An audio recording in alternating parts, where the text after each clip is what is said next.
अस्सलाम वालेकुम friends, welcome back to Top Smarties drama serial Mann Mast मलंग।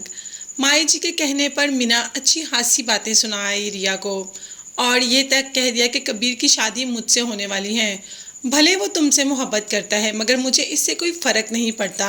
शादी के बाद तो मेरा ही होगा, मंगेतर चाहे तुम्हारा रहा, शौहर मेरा होगा। अब तो रिया को बहुत ज़्यादा गुस्सा आता है क्योंकि कबीर रिया की कॉल भी नहीं पिक करता। कबीर तो दरअसल सोया है और कबीर का फ़ोन कबीर के पास है भी नहीं।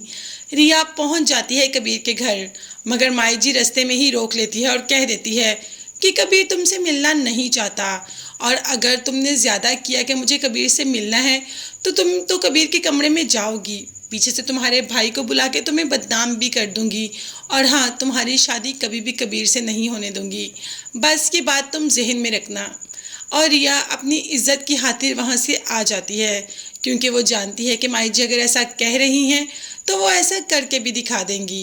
इसीलिए वो वहाँ से निकल आती है और माई जी ये भी कह देती है कि कबीर की शादी मीना से ही होगी। ये बात सुनकर तो रिया के होश उड़ जाते हैं और हाँ, मीना बहुत खुश होती है ये सुनकर और मीना से भी ज़्यादा वफा खुश हो जाती है और कहती है कि शुक्राने के नफल कौन अदा करता रहा और कबीर तुम्हारे हिस्से में आ गया। रिया जब घर पहुंचती है तो अस्मा आपा को पता चल जाता है कि रिया कबीर से मिलने गई थी और हाँ, कबीर से मिल के भी नहीं आई। माई जी ने बेइज्जत करके घर से निकाल दिया तो बस कह दिया कि ये तुम्हारी इज्जत है, मैंने कहा था ना वो हमारे दुश्मन ही रहेंगे, तो तुम क्यों चली गई उनके पास।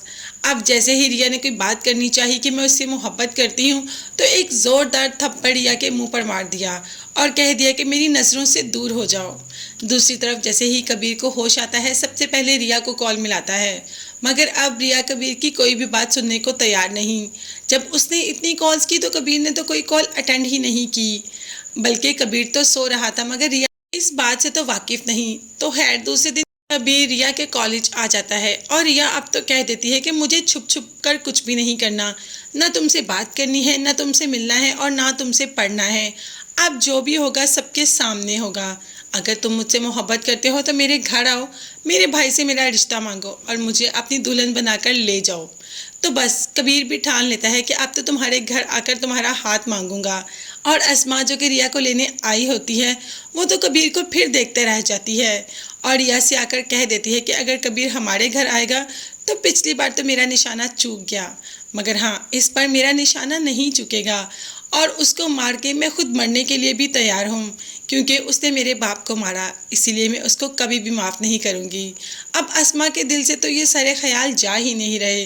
तो क्या रिया और कबीर एक हो पाएंगे और अगर कबीर आ गया तो क्या अस्मा वाकई ही वो हरकत करेगी जो पहले की थी या सिकंदर ऐसा कुछ करने ही नहीं देगा। ये सब देखने और जानने के लिए चैनल को लाजमी सब्सक्राइब कीजिएगा। नेक्स्ट वीडियोस तक के लिए अल्लाह हाफिज़, bye bye and take care.